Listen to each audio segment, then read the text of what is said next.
As the wife of a combat veteran who was deployed to Afghanistan for a year, I truly appreciate Joe Wilson's support of our troops and their families. He visited my husband and his troops several times while they were in Afghanistan. His visits meant a lot to the soldiers, but there are no words to describe what those visits meant to my family and to me. After each visit, Joe would call and then drop off an envelope at my office.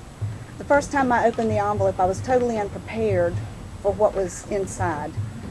Inside the envelope was a note from Joe and pictures of my husband. Receiving those pictures was like being given pieces of gold. Unless you've had a loved one deployed, you can't understand what a gesture like that means. I'm here to talk about one of the best friends I've got in Congress. Without him, I don't know what the South Carolina National Guard would have done over the last 16 years. Joe Wilson is a tremendous asset to the men and women in uniform.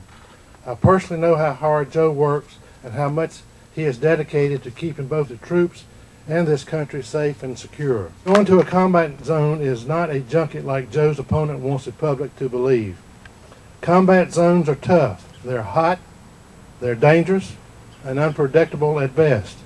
Joe Wilson could sit back at home and simply believe media reports about our combat operations, but that's not Joe Wilson that I know. Joe Wilson is a man's man.